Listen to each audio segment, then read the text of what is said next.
Yes, good morning mga ka-automatic for life. Ayan.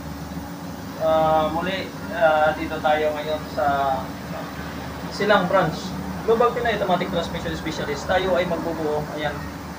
Automatic transmission. Ayan. Ayan yung mga pyesa niyan. Nagkalat pa. Automatic transmission ito ng CRV first gen. So ito yung history nito, medyo masalimuot, kawawa rin yung may-ari ng sasakyan. Kasi dalawang rebuild na ginawa rito sa pinanggalingan nila.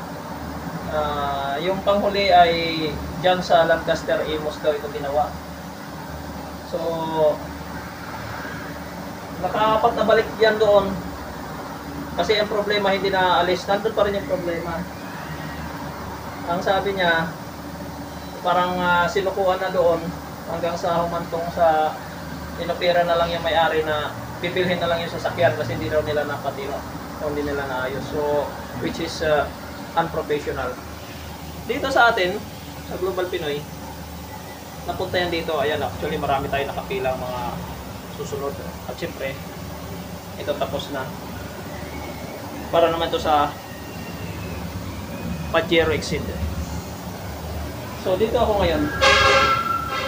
Ang isa lang ang sinabi ko sa may-ari.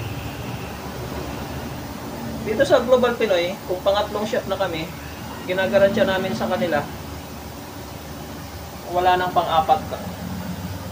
Dito pag i-release ko ito, 100% i-enjoy mo na lang yung ride mo.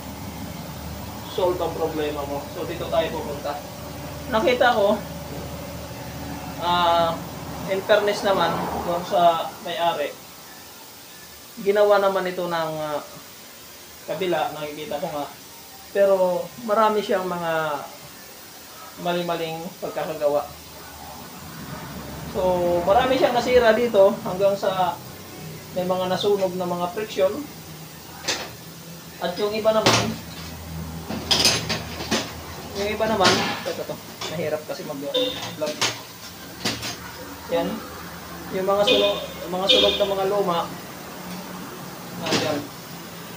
At ito, yung mga luma rin. Ibinalik lang. So, napaka-foul po yan. So, ayan. Magpe-prepared po tayo. And then, susunod na video ay pagbuo. So, that's it.